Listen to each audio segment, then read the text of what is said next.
ಕಾಂಗ್ರೆಸ್ನಲ್ಲಿ ನಿಲ್ಲದ ಸಿಎಂ ಕುರ್ಚಿ ಕದನ ದಿನದಿಂದ ದಿನಕ್ಕೆ ಜೋರಾಗುತ್ತಿರುವ power fight. CM Siddu DKShi ಪರವಾಗಿ ಆಪ್ತರು ಹಾಗೂ ಬೆಂಬಲಿಗರು ಬ್ಯಾಟಿಂಗ್ ಅನ್ನು ಬೀಸ್ತಾ ಇದ್ದಾರೆ.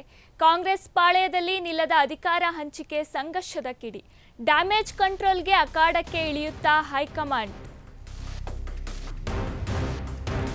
ಕಾಂಗ್ರೆಸ್ನಲ್ಲಿ ನಿಲ್ಲದ ಸಿಎಂ ಕುರ್ಚಿ ಕದನ ದಿನದಿಂದ ದಿನಕ್ಕೆ ಜೋರಾಗುತ್ತಿರುವ power fight. CM Siddu DKShi ಪರವಾಗಿ ಆಪ್ತರು ಹಾಗೂ ಬೆಂಬಲಿಗರು ಬ್ಯಾಟಿಂಗ್ ಅನ್ನು ಬೀಸ್ತಾ ಇದ್ದಾರೆ.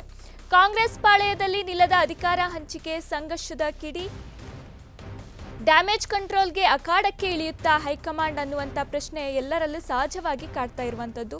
ಮುಂದಿನ ತಿಂಗಳು ಬಜೆಟ್ ಅಧಿವೇಶನ ನಡೆಯಲಿದೆ.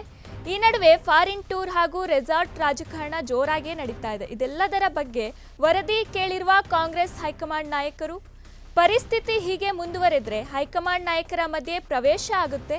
ಸಿಎಂ ಡಿಸಿಎಂಗೆ ದೆಹಲಿಗೆ ಬುಲಾವ್ ನೀಡಿ ಸಂಧಾನ ಸೂತ್ರ ಪಠಿಸೋ ಸಾಧ್ಯತೆಯೂ ಇದೆ.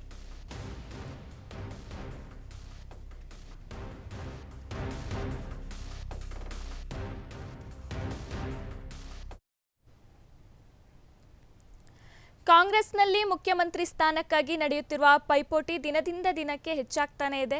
ಮುಖ್ಯಮಂತ್ರಿ ಸಿದ್ದರಾಮಯ್ಯ ಮತ್ತು ಉಪಮುಖ್ಯಮಂತ್ರಿ ಡಿಕೆ ಶಿವಕುಮಾರ್ ಅವರ ಪರವಾಗಿ ಅವರ ಆಪ್ತರು ಮತ್ತು ಬೆಂಬಲಿಗರು ಬ್ಯಾಟಿಂಗ್ ಮಾಡ್ತಾ ಇದ್ದಾರೆ. ಪರಿಸ್ಥಿತಿ ಕೈಮೀರ್ತಾ ಇರೋದನ್ನ ಕಂಡು ಕಾಂಗ್ರೆಸ್ ಹೈಕಮಾಂಡ್ ಮಧ್ಯ ಪ್ರವೇಶಿಸುವ ಸಾಧ್ಯತೆಯೂ ಕೂಡ ಇದೆ.